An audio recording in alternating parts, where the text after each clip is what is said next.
Good morning बेटा। आगे आपका टॉपिक है uniform motion and non uniform motion.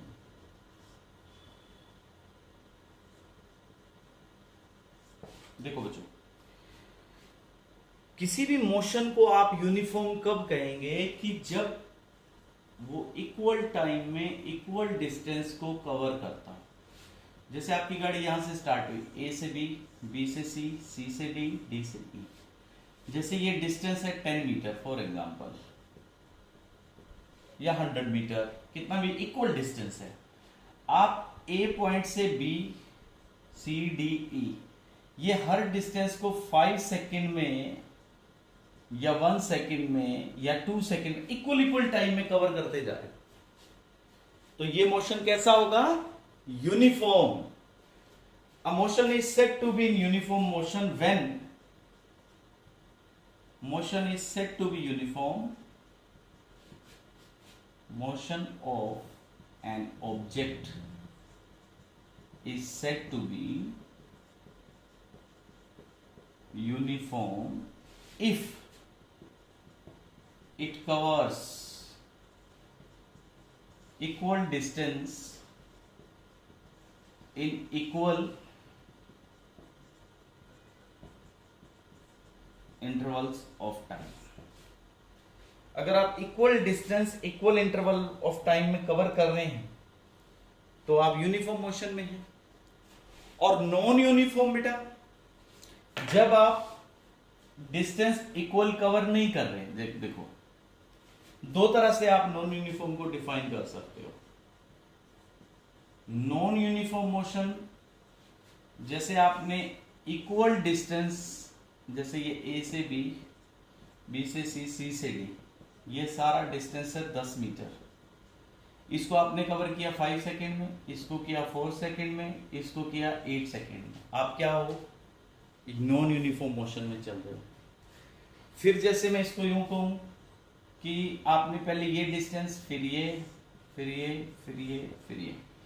जैसे आपने 1 सेकेंड में पहले तो कवर किया 5 मीटर, फिर आपने 1 सेकेंड में कवर किया है 2 मीटर, फिर आपने 1 सेकेंड में कवर किया है 20 मीटर, फिर आपने 1 सेकेंड में कवर किया है 8 मीटर, और फिर आपने 1 सेकेंड में किया है 5 मीटर।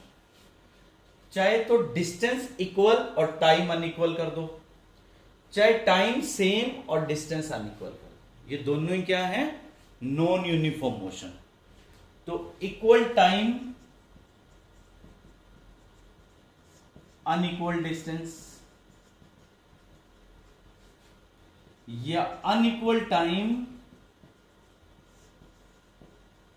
इक्वल डिस्टेंस, एक ही बात है बच्चों। इन दोनों में से कोई डेफिनेशन आप लिख सकते हो यूनिफॉर्म नॉन यूनिफॉर्म मोशन में। अब आपकी बुक में आगे कंसेप्ट है टाइम। टाइम एक बहुत इंपॉर्टेंट फैक्टर है हमारी लाइफ में।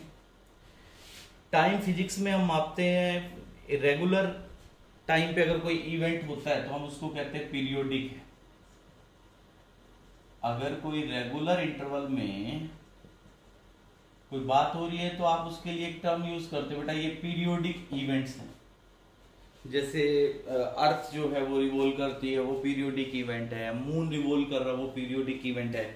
इक्वल टाइम में अगर हो रहा है तो पीरियोडिक कह सकते हो।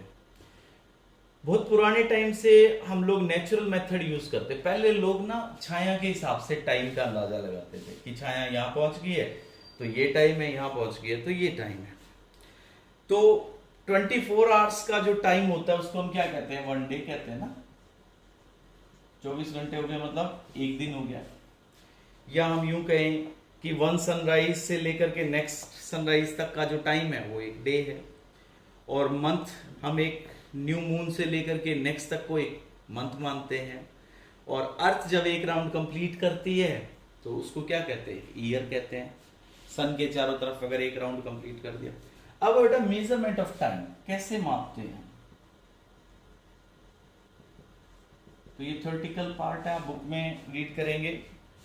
तो पहले साइंटिस्ट ने कुछ ऐसी डिवाइसेस बना रखी थी, जैसे सन डायल था। आपकी बुक में डायग्राम भी दे रखा था, ऐसे ऐसे था ये, ऐसे। इसके अंदर शेडो कहां आती है? जैसे शेडो यहां आती है, तो जैसे 2 बजे, जैसे शेडो यहाँ आ गई तो जैसे 3 बजे, फिर शेडो यहाँ आ गई जैसे 6 PM हो गया। तो इस तरह सन डायल पे हम टाइम के अकॉर्डिंग बता सकते थे कि ये टाइम दिन का हुआ है। फिर हमने डेवलप किया बेटा सिंपल पेंडुलम। पेंडुलम जब हमने डेवलप किया तो हमें देखो सिंपल पेंडुलम,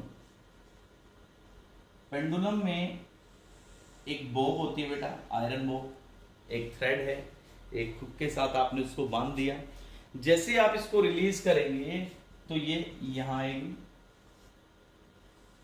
फिर ये सेंटर में आएगी, फिर यहाँ पे, फिर यहाँ पे, ये ऑसिलेशन का प्रोसेस चलता रहेगा। इस जो मोशन को चल रहा है तो इसको कहते हैं to and fro. To and fro जहां से शुरू हुआ वहीं वापस आ गया, और बार बार रिपीटेडली ऐसा ही मोशन चल रहा है तो इसको कहते हैं टू एंड फेरो। एक कंप्लीट ऑसिलेशन में, जैसे आपका यहां ए से स्टार्ट हुआ, वहां जाके वापस जब आएगा, वन कंप्लीट ऑसिलेशन में जो टाइम लगेगा उसको कहते हैं time period. That's called as time period of the pendulum, कि इतना टाइम लगता है इस पेंडुलम के लिए। पेंडुलम का टाइम पीरियड जो है वो डिपेंड करता है इस लेंथ पे। अगर ये लेंथ थ्रेड की अलग है तो टाइम वेरिएबल होगा बेटा, चेंज हो जाएगा।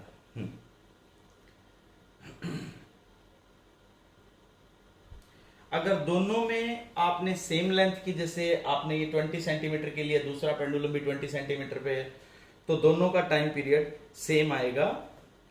तो आपने ये, जब हमने पहली बार ये स्टडी किया पेंडुलम को इस तरह से ऑसिलेशन को, तो इस ऑब्जर्वेशन के बाद हमने पेंडुलम क्लॉक बना दी बेटा।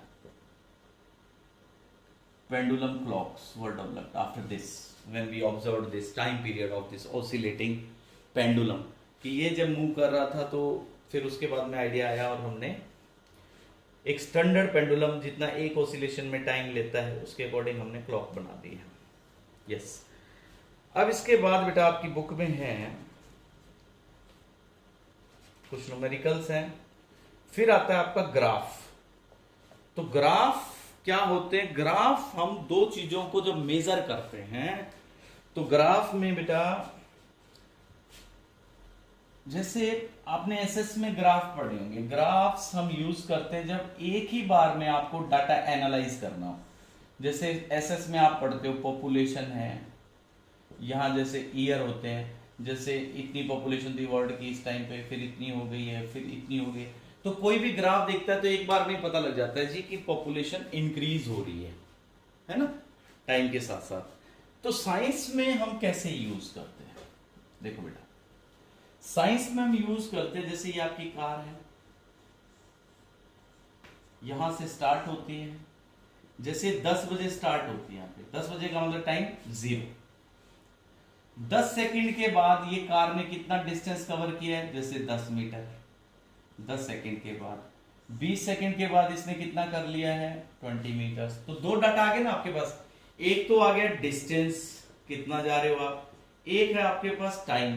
तो आप इस ग्राफ को ऐसे ड्रॉ कर सकते हो कि एक्स एक्सिस के ऊपर तो आपने लगा दिया जैसे टाइम, और वाई के ऊपर आपने लगा दिया जैसे डिस्टेंस। इसको इक्वल पार्ट्स में डिवाइड कर दो बेटा, ऐसे टाइम को भी इक्वल पार्ट्स में, इस तरह से।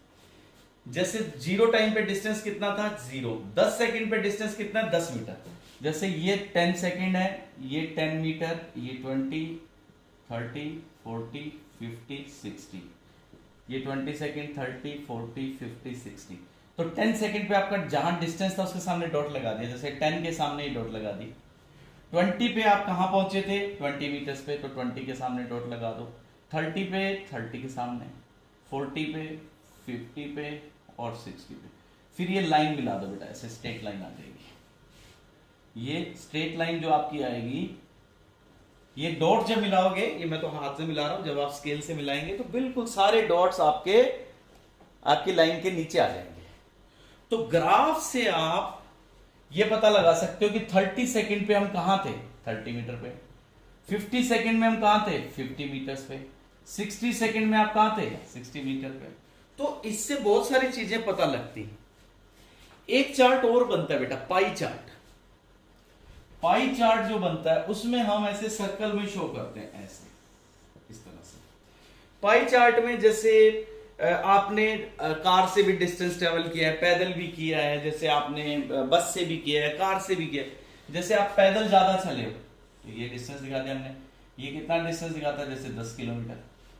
जैसे आप बस से आपने 20 किलोमीटर का डिस्टेंस ट्रेवल किया है, जैसे कार से आपने 3 किलोमीटर का डिस्टेंस। तो आप इससे अपना अलग अलग जो डाटा है उसको अलग अलग कलर से रिप्रेजेंट कर सकते हो। This is known as pie chart. Pie chart.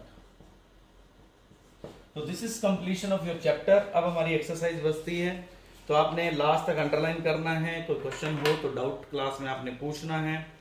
ठीक है बेटे, thank you, have a nice day.